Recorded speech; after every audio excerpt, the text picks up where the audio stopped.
Runs are one of the most productive places to catch trout in a river, but they're just not as obvious as like a riffle or a pool or even pocket water. If we boil it down to its most basic, a run is just a deeper section of the river where all the water is moving in roughly the same speed. Since that water is all moving at relatively the same speed, we don't see any of that choppy water like you'd see in a riffle or the glassy, smooth stuff that we see in pools. So how do you have success in water like this? How do you go out there and catch fish in water that looks as bland as my mother-in-law's cooking? Let's take a closer look.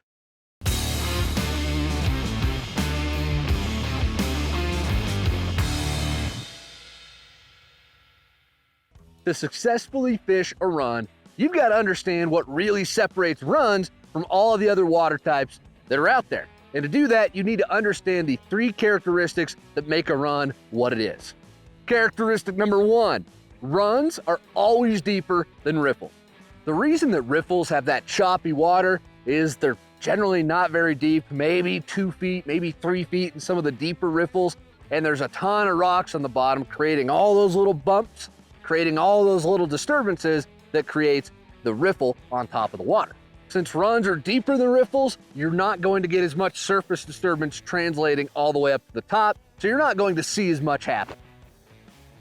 Characteristic number 2, every run is going to have a uniform flow, so it's all moving in the same direction, it's doing the same stuff, and it's doing it all at about the same speed. That's why we call them runs and not walks. Characteristic number 3, runs are going to lack that traditional surface disturbance that we're used to seeing in riffles and pocket water. Here's a run we've caught tons of fish out of. What do you see?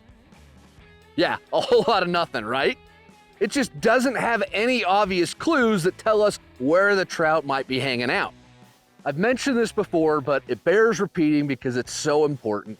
That lack of surface disturbance is what distinguishes a run from other types of water, and that's what makes it tougher for newer anglers to read and understand runs, because without that surface disturbance telling you where rocks are and where good holding water is, it's tougher to figure out exactly where to put your fly. Now, to help you understand why fish are going to hang out in a run, let's take a look at what's going on beneath the surface.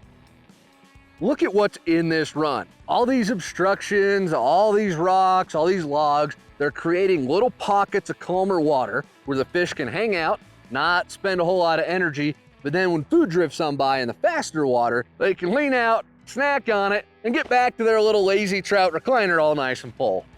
So what we've learned about runs is that they're kind of like me with my mullet back in high school. Business up front, party in the back. So you've seen a few examples of what a run looks like, and we've gone over why fish will actually hang out in the run. So we know that trout are going to be there, but that still doesn't answer the question of where to fish them. How do you tackle them? What's the best way to approach the run? The first water feature to look for is going to be your seams and your foam line. Now, just about every run is going to have a seam or a foam line. They might all even have both, but they can be pretty tough to find. Those seams especially can be very subtle, and if you're new to the game of identifying seams and reading water, it might kick your butt a couple of times. Let's take a look at what I mean. Do you see any obvious seams or foam lines here? Remember, these seams can be tiny. Once you've found your seams and your foam lines, it's time to identify a few of the other key structures that you will find in a run. Some of the other features to watch out for in a run include changes in color throughout the run, because that is going to indicate a depth change where the water goes from deep to shallow or shallow to deep. Deeper water usually is darker, shallow water is usually lighter, and anywhere that those change, that the depth changes, you are going to want to focus on fishing that spot, because if we know one thing about trout, other than they love me, they also love transition points. Rocks and other debris might also be visible throughout the run. They might be just below the surface, or they might be sticking out a little bit and making a smaller pocket. Definitely focus on fishing around those if you can see them. And last, but definitely not least, is take a minute, watch and wait, like we've talked about a ton in this masterclass, and see if there's any rising trout. Because if the fish are coming up and they're snacking off the top, dadgummit, you got a dry fly to tie on to some business to attend to. You found the spots where trout are likely to hang out or run. You feel really confident that there's one sitting in there just waiting for your squirmy worm or your disco midge to come right past its face. So what's next? What's the best way to tackle a run? The most important thing is to remember that you ought to work close to far. So that means you get into the run, you start your fishing, you're making your casts. Don't try and cast all the way to the opposite bank first. Work the water that's closest to you first, and then work out to the water that's furthest away. If it helps to imagine a grid pattern and you want to visualize putting your flies in each box in the grid as you fish through the run, that's a great way to think about it and to ensure that you're not missing any part of the run where fish might be hanging out. Again, because runs don't have that same surface disturbance that tells us exactly where fish might hold, and even if you found some spots that you think look really good, it's not always guaranteed that there's going to be a fish there, and you might pick fish up in water that to your eye didn't look like it would hold something. That's why it pays to cover the water as systematically as you can. It's very similar to what we talked about when we discussed fishing pools in a previous episode. I also cannot stress enough the importance of fishing at the transition points throughout the run. Whether that's the depth changes where it goes from shallow to deep, or where the water speed changes. At the head and tail of a run, you will likely see the water speed change as the run becomes a different type of water. Those are great places to focus your efforts while you're fishing. As far as the actual rigs go for getting out on the water, I love to fish a dry dropper throughout a run because it allows me to fish something up on top for any fish that are looking up and ready to snag on a dry fly, and then I could still cover that top third or maybe even top half of the water column with that nymph, depending on how deep that run is. A 2-nymph rig beneath an indicator is also a fantastic way to fish a run if you can't really fish dry flies all that well. Alex! If you do decide to nymph, just make sure you get those flies down where they need to be in that strike zone so you have the best chance possible of hooking up. And if there's a fish rising, we'll tie on a dry fly and get to it, all right? This ain't amateur hour, this is fly fishing, this is serious business. You go out there and get her done. You've learned everything you need to know about run. The only thing that's missing is putting all that information into practice out on the water. Alex is out there on the river. He is excited as all get out to walk y'all through this. I've got to go take care of some business, but Alex is ready for you.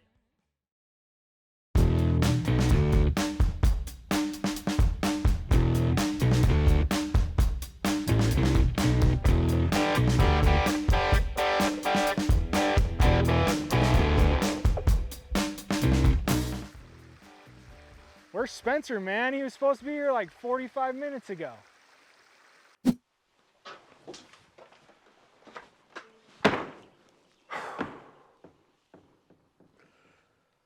Today, we're talking about runs. I am stoked because we've got a picture-perfect run right here in front of me. And before I even get started fishing, it looks absolutely perfect. I want to just jump right in there, but I've learned over the years that it definitely pays off to watch and wait. I know we talk about this all the time, but it's worth it.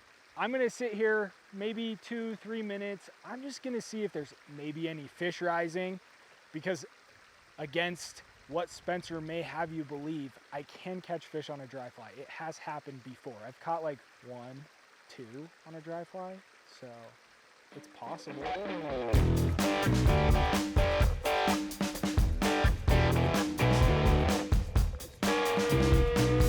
All right, so I've watched and waited a little bit, but I'm not really seeing much happening. I mean, we did see a couple of fish jump way down there, but the water down there is super deep. Like, there's no chance I'm getting to those fish. So instead, I picked up a few rocks and I found some mayflies, a couple of stoneflies, some scuds.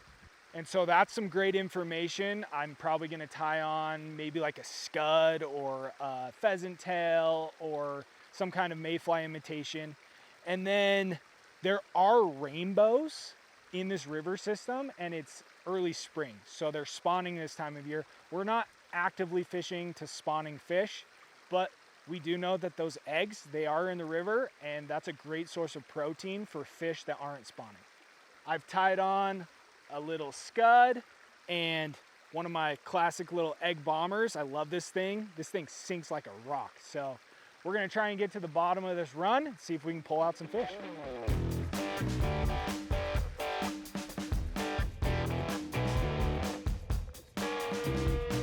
So I'm gonna go down here to the bottom of the run. I mean, we're not gonna be able to get all the way to the bottom. It gets pretty deep right here, but I'm gonna start as far down as I can, and I'm gonna work my way up to the head.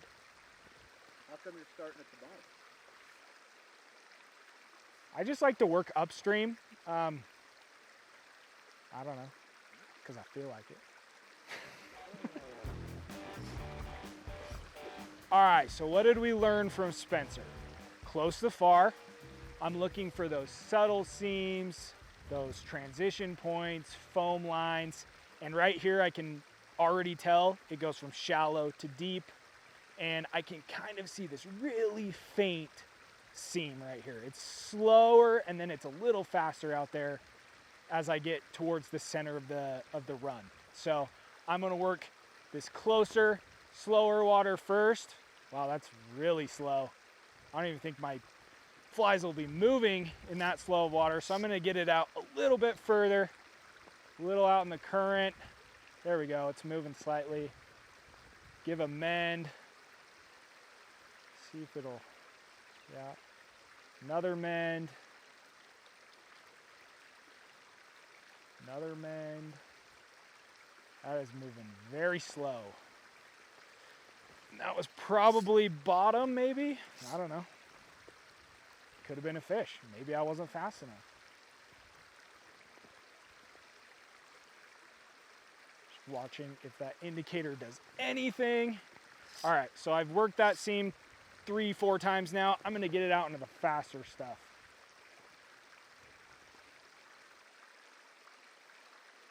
In this masterclass, in the first video, we talked about seams and current and water speed, and we talked all about that walking speed water.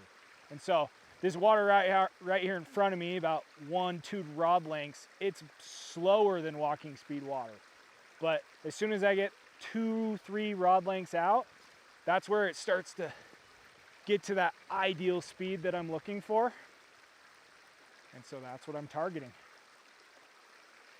And again, fish like that walking speed water because it's just fast enough that that food is flowing through, but slow enough that they're not exerting a ton of energy. So I can see the color changes here. You got like this tan yellow, and then it goes like dark blue green. So obviously shallow to deep. And then I can see a couple patches of either moss or they might be rocks. I can't tell exactly what they are, but there is some structure right here on this seam. And so I'm gonna cast on the far side of those, I don't know, rocks, moss, whatever it is, and right on the seam, because that looks like a great place that fish might be holding. Again, that is moving pretty slow. But we'll give it, oh, there we go. Fish on! Right up against that moss / rock. Sweet. And it does appear that this might be one of my favorite species of fish. Oh man, it's fighting good though. That's fun. Yep, it is a whitefish.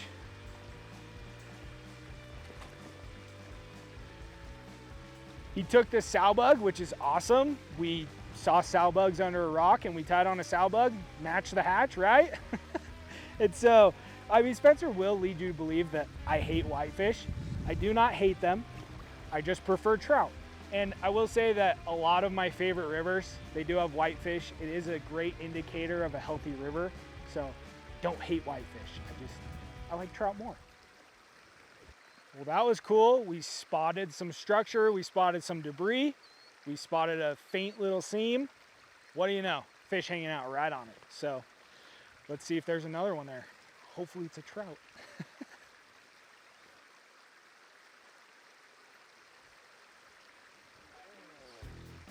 Boom, fish on.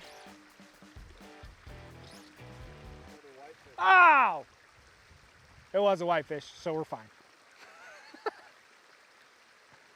It didn't count regardless if I got it to the net or not, right? But another fish right on that faint little seam, right along the structure. So we're on to something.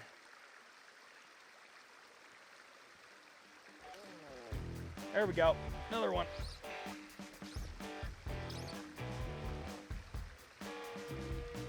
It appears to be another whitefish.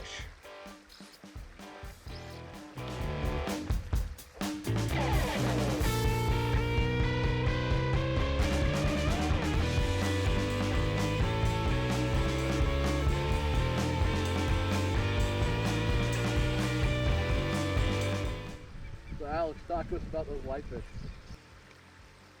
They fought hard, they fought well, but Better than trout. they were no match for the fly flinger.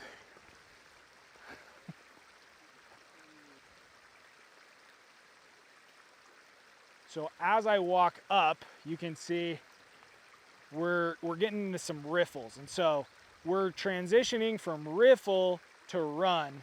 So I would call this the head of the run, and like we talked about, like Spencer talked about, the head of the run is a great place to fish because it's a transition point. We're going from those shallow, fast-moving riffles to this slower, deeper run. And that looked really fishy. Oh, that did too. I don't know if that's bottom or moss or a fish eating my fly and spitting it out at the speed of light. That's a fish though. Oh, another whitey, and he's off. One of the things I harp on a lot, I love nymphing. I like the problem solving aspect of achieving the right depth. I just think it's fun that you could be fishing a run like this and you could be fishing it for an hour, half an hour, and get nothing, and you could add on a split shot or a fly with like a tungsten bead or a heavier bead, and all of a sudden you'll pull like 10 fish out of a single run that you've been fishing forever. Right now, I feel like I'm getting to the right depth because I'm catching fish. Like that's a pretty good indicator of, yeah, I'm probably in the strike zone. If I hadn't caught bottom at all, which I haven't caught bottom at all, so that's interesting. Usually when you don't catch bottom at all, it's a good indicator that you might not be in the strike zone. But because I'm catching fish, I'll roll with it. On the other side of the spectrum, you're catching bottom every single cast. That's when you know you're probably too heavy and you need to lighten it up a little bit. If I had to say I was on one side, I think I'm a little too light right now. It looks pretty deep out here in this run. I might add on either some split shot or I might move that indicator up, which will allow it to sink more. I usually like to go adjust the indicator first and then add split shot. So let's go maybe another foot up on this indicator.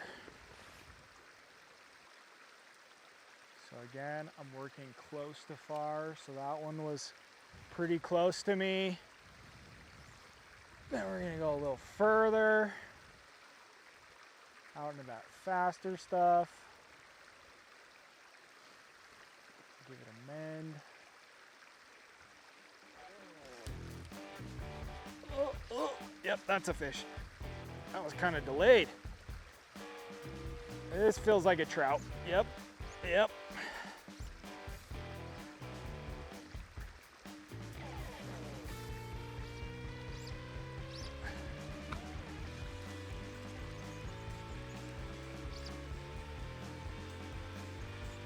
No! What the heck just happened?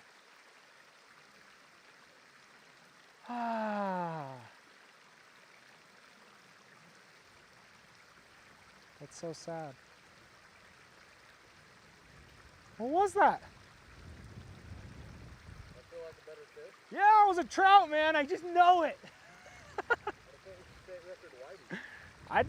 I'd take that. I'd take it. I mean, I wouldn't boast about it. I wouldn't post it on the gram like you would, but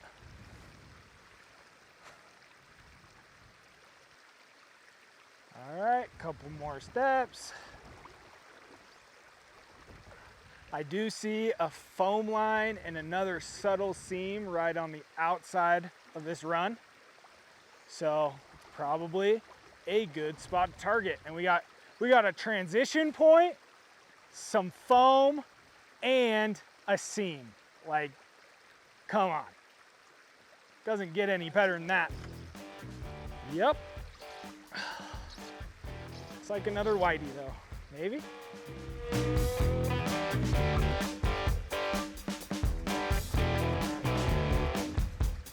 All right, so hopefully today, putting all that into practice here on this run helps solidify it for you the next time you're out on your home water.